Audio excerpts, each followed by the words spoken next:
Don't forget to subscribe my channel Hang Duk Mana.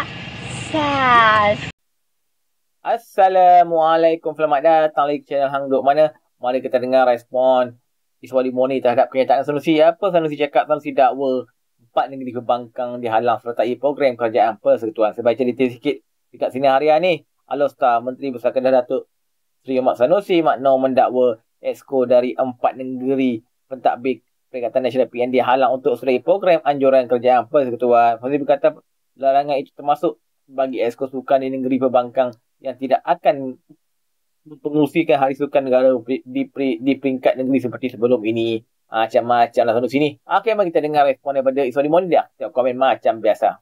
Dia kata macam ni. Sanusi dakwa 4 negeri pembangkang dihalang sertai program kerajaan persekutuan.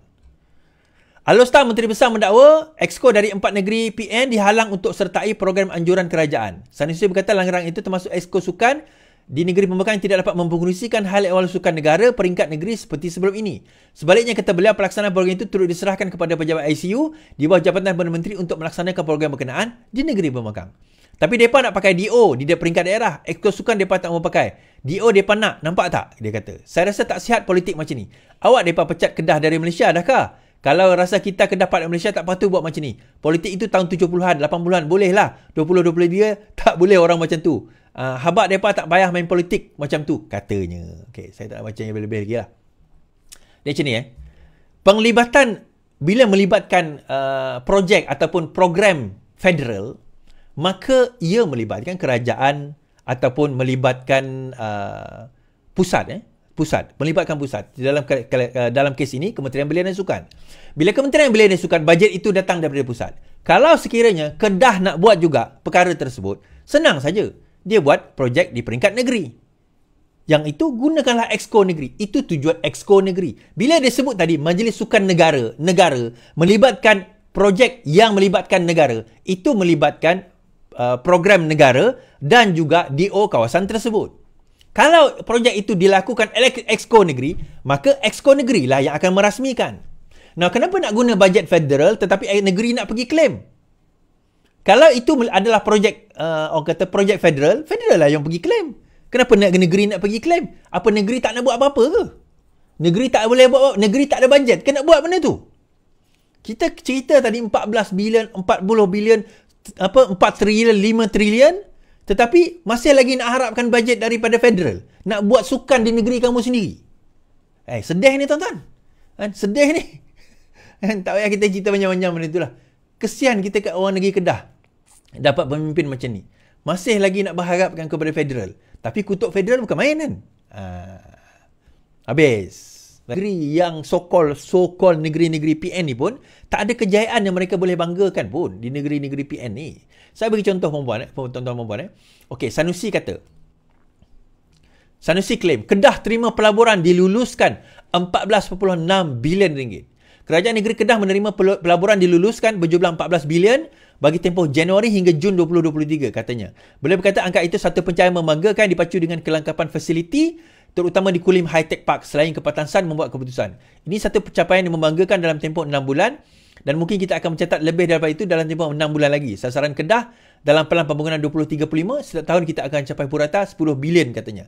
Beliau berkata demikian kepada pemberita setelah memurusikan majlis di ahli lembaga pengarah Kulim Technology Park Corporation. Mengulas berkenaan Kedah Rubber City di Padang Terap, Muhammad Sanusi berkata kerajaan negeri telah melaksanakan tanggungjawab bagi menyediakan fasiliti. By the way, Kedah Rubber City yang sepatutnya melaburkan I think about 4 bilion telah menarik diri daripada melabur di negeri Kedah. Okey. Nah, sebelum kita pergi yang itu kita tak ada masalah sebenarnya kalau sekiranya kerajaan negeri Kedah berjaya menarik pelaburan dan sebagainya, kita sebenarnya tak ada masalah. Tetapi kalau sekiranya dia nak claim bahawa itu adalah atas usaha dia sendiri tanpa bantuan daripada federal, itu adalah satu kesilapan dia. Kita kena faham bahawa pelaburan yang dibawa masuk, terutama melibatkan perkara-perkara, terutama Kulim High Tech Park, adalah pelaburan yang biasanya melibatkan G2G di antara kerajaan persekutuan dan juga company-company berikut. Cuma kerajaan persekutuan akan memastikan dia nak pergi ke mana. Now, kenapa Kulim High Tech Park? Sebab dia dekat dengan Pulau Pinang, mudah untuk dia nak pergi hantar barang atau terima barang dan sebagainya. Dari segi kos itu murah. Itu logiknya. Tetapi kalau dia nak kata bangga bahawa itu adalah pelaburan atas kapasiti dia sendiri, dia tak boleh kata macam tu. Ni bukan nak deny tuan-tuan. Dia nak terima, teruskan. Kalau dia nak teruskan juga dengan benda ni, claiming benda perkara-perkara sebegini, kita tanya juga apa jadi dengan Langkah Sukar yang kata nak bangunkan Langkawi 40 bilion. Apa jadi dengan REE? Nampak gayanya macam dah tak berbunyi dia sekarang ni. Apa jadi dengan projek-projek yang di-announcekan sebelum ini? Yang mana betul-betul melibatkan secara kerajaan negeri secara direct. Yang ini bukan kerajaan negeri secara direct. Yang ini adalah yang dibawa oleh kerajaan pusat. Pelaburan-pelaburan tersebut kebetulan dilakukan di kawasan negeri Kedah. Kenapa di kawasan tersebut? Kemudahan dah ada, pakailah. Kenapa nak bangang sangat? Nak buat kat tempat lain kan? Dah ada kemudahan tersebut, gunakanlah. Ya, dia akan benefit orang negeri Kedah, tetapi tak boleh dia claim itu dia yang bawa. Saya nak bawa cerita Syed Saddiq malam ni sikit. Keputusan kes Syed Saddiq diketahui 9 November. Mahkamah Tinggi Kuala Lumpur menetapkan 9 November depan untuk memutuskan sama ada Syed Saddiq dilepaskan atau disabitkan atas 4 pertuduhan bersahabat, pecah amanah, salah guna harta dan pengubalan wang haram. Berdasarkan carian dalam sistem kehakiman hari ini, Hakim Azhar Abdul Hamid akan menyampaikan keputusan kes pembelaan itu pada 9 pagi, 9 November. 9 November ke apa Oktober, November. 9 hari Khamis. Oh, dekat mana Timbalan Pendawa Raya mengesahkan tarikh itu pada 14 Mac, pasukan pembelaan menutup kesnya setelah memanggil 4 saksi termasuk Syed Saddiq yang memberi keterangan membela diri selama 2 hari bermula 22 September. Pada 28 Oktober lepas, Syed Saddiq 30 diperintahkan membela diri atas 4 pertuduhan setelah pihak pendakwa berjaya membuktikan kes prima facie terhadap tertuduh di peringkat akhir.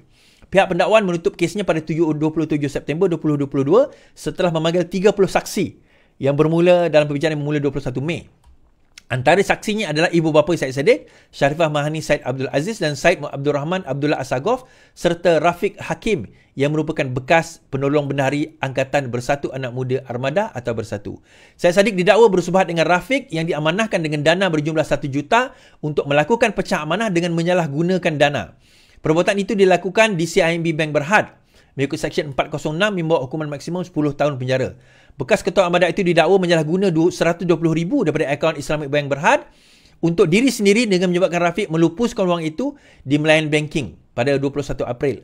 Pertuduhan dibuat mengikut Seksyen 403 Kanun Keseksaan yang membawa hukuman penjara minimum 6 bulan, maksimum 5 tahun dengan sebatan dan boleh dikenakan denda jika sabit kesalahan.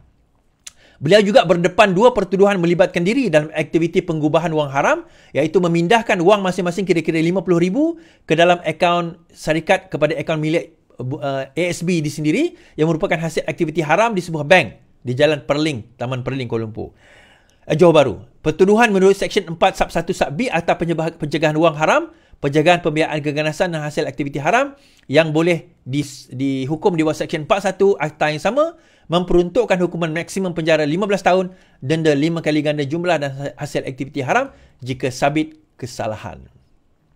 Now, setakat ini, okay, kes tersebut berbeza dengan cerita-cerita, tak cerita kes Zahid detail, tapi kita cerita kes ini detail. Secara setakat ini, apa yang berlaku dalam kes tersebut adalah wang tersebut telah berjaya. Pertama, Rafiq itu sendiri. Should I tell the story? Saya cerita jelas sikit. Rafiq itu sendiri mengatakan dalam penghakiman bahawa dia diberikan dana sebanyak 250,000. Total dana 1 juta. Total dana yang dikeluarkan kepada akaun nombor 1 adalah 1 juta. Now, 1 juta itu dibagikan kepada beberapa portion. Antaranya 250,000 yang Rafiq dapat. So, Rafiq dikehendaki melupuskan. Tetapi dia kantoi, tuan-tuan. Ada cerita dia lah. Saya tak nak cerita kat sini lah. Tunggu full judgment keluar nanti. Saya baca. Tapi dia kantoi kat situ. Disebabkan kantoi itulah menyebabkan Syed Saddiq kena. Dan dikatakan sejumlah 50,000 telah dipindahkan daripada akaun itu masuk ke dalam ASB dia sendiri. Dan dia kata itu adalah derma dan sebagainya. I don't know apa dia punya defend lah. Tapi dia ada defend yang digunakan.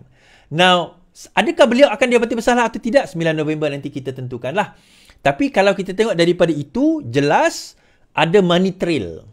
Money trail itu keluar daripada akaun Bersatu, pergi kepada Rafiq sebagai saksi utama, dan dia telah masuk persoalan sekarang ini, adakah duit itu masuk ke dalam ASB, adakah duit ASB yang masuk ke dalam akaun ASB itu, adakah itu duit yang boleh dibuktikan datang daripada jumlah 1 juta tadi tu? Itu persoalan. So, kalau pendakwa raya berjaya membuktikan duit itu, 50,000 itu datang daripada 1 juta itu, maka dia boleh didapati bersalah di bawah pengubahan wang haram. Itu satu kaedah yang boleh digunakan. Now, yang itu adalah chain yang di mana kes Zahid 2022 tak berjaya dibuktikan oleh pendakwa. So, kita akan tengok nanti sama ada boleh dibuktikan atau tidak. Now, what happen kalau sekiranya dia didapati bersalah? Now, seseorang ahli parlimen akan gugur jawatan ahli parlimennya sekiranya dia didenda melebihi RM2,000, bermakna RM2,001, atau dia penjara lebih daripada setahun.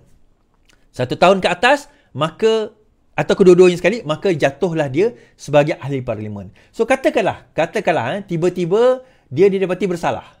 Dia didapati bersalah. Jatuh hukum. Denda lebih daripada RM2,000, of course, obviously lah kan. Dan penjara. Ataupun tak ada penjara tapi lebih denda.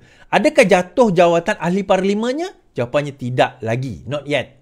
Tidak lagi. Pending apa tuan-tuan? Pending appeal. So, immediately, peguam bela dia boleh letakkan stay of execution dipanggil. Stay makna dia tahan dulu. Dia tangguh dulu